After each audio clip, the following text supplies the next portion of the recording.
How we doing today? Good. Obviously, this was a great win for our team. Really proud of the way the guys came out and competed in the second half. Played a lot better in the second half. We had a couple times in the first half where we sort of self-destructed a little bit with the way we executed and some of the things that we did, and sort of eliminated some of those things in the second half and played much cleaner. And I think played the way we would like to continue to play and hopefully build on that, and sort of show the players today when we watch the film, here's the reason that it worked and here's the reason that it didn't work, whether it's offense, defense, special teams, or whatever. And that's the way I think that you actually can have a chance to get better. So this first SEC road game. And this is actually a bigger challenge for us than the last two games, in my opinion, in terms of, this team is very, physical, very aggressive on defense, create a lot of negative plays. We got a lot of starters back. They know their system. They know their scheme. They play very, very well. Zach Arnett, it's his system. He's a very good defensive coach. As the head coach, has done a really good job there. Obviously, the quarterback has been an outstanding player for a long time, but with the new offense that they run, there's a lot more balance in it. They've got two really good backs that are very, very productive when they run the football. They've got a really, really good receiver, number 5, Griffin, who is very, very productive. And they made a lot of explosive plays. They throw for 250 yards or so in the passing game.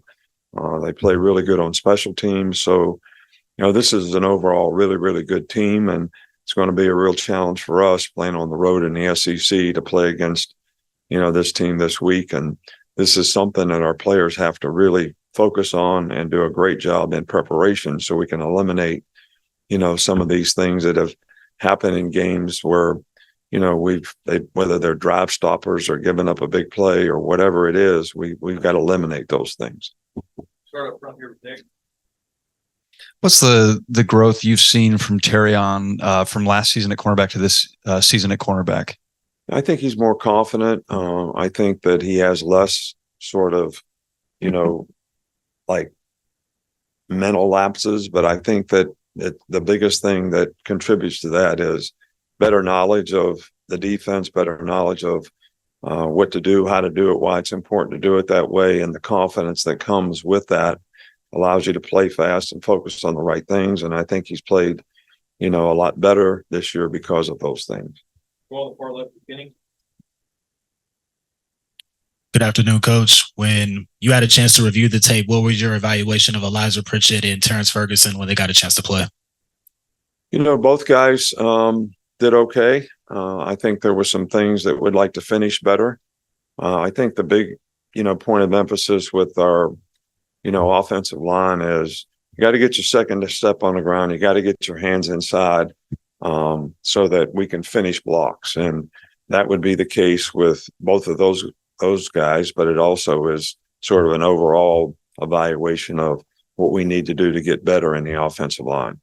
Go to Matt. What do you think of how Jalen Hale played at wide receiver Saturday? Yeah, he did a good job.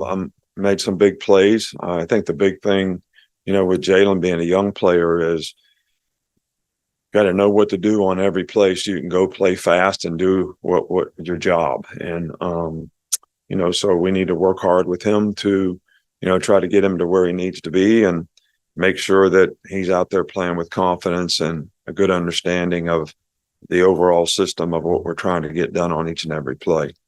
Charlie.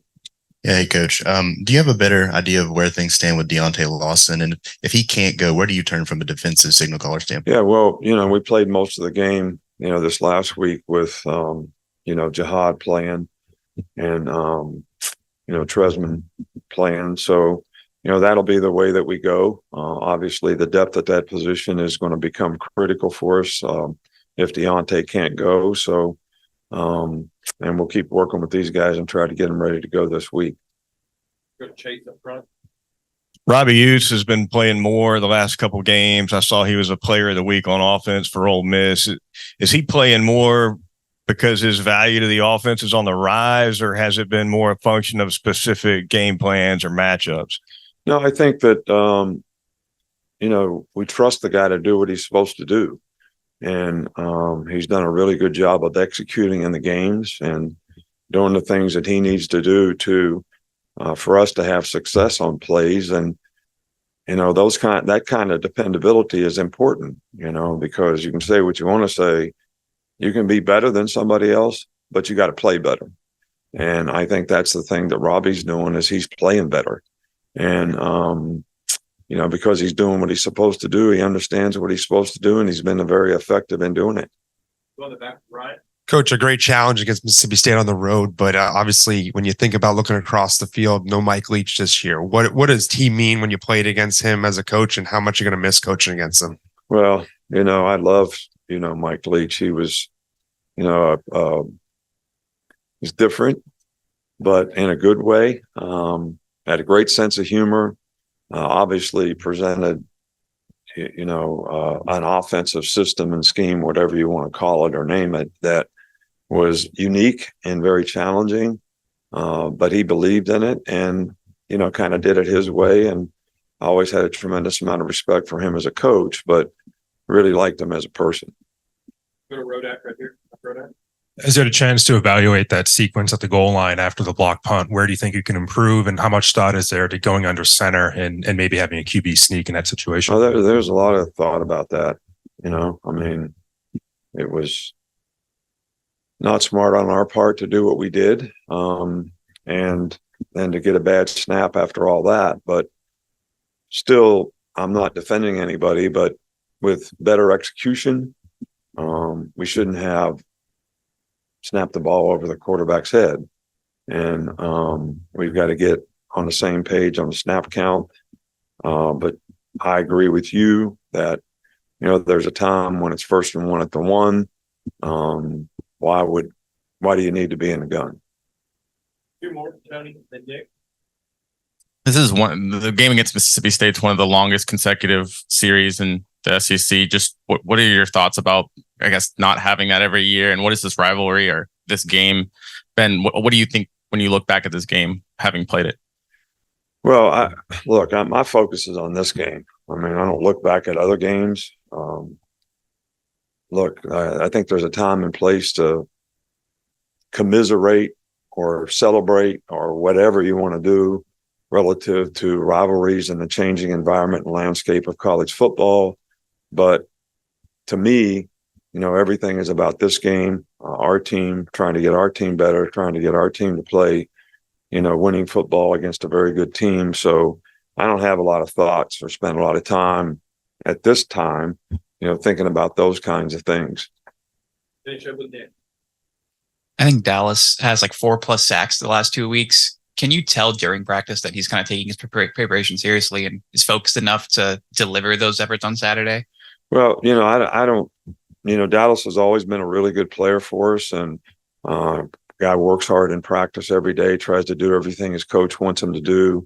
I think the team is important to him. He's been a good leader on the team. And, sometimes you're fortunate to get sacks. Sometimes you do a great job of affecting the quarterback and you don't get sacks. So, and I think affecting the quarterback is probably a more important stat than actually sacking the quarterback. And how we can do that as a group is really, really important. And obviously, Dallas, Braz, and the other guys all contribute to that, but they all contribute to each other when they do get sacks. Whether somebody else pressures the guy, makes the quarterback move, gives you the opportunity, whether you beat your guy one-on-one or whether we, have some kind of a pressure that gives you an opportunity to go one-on-one and have a sack. So, some of those things are, they happen. They're not predictable.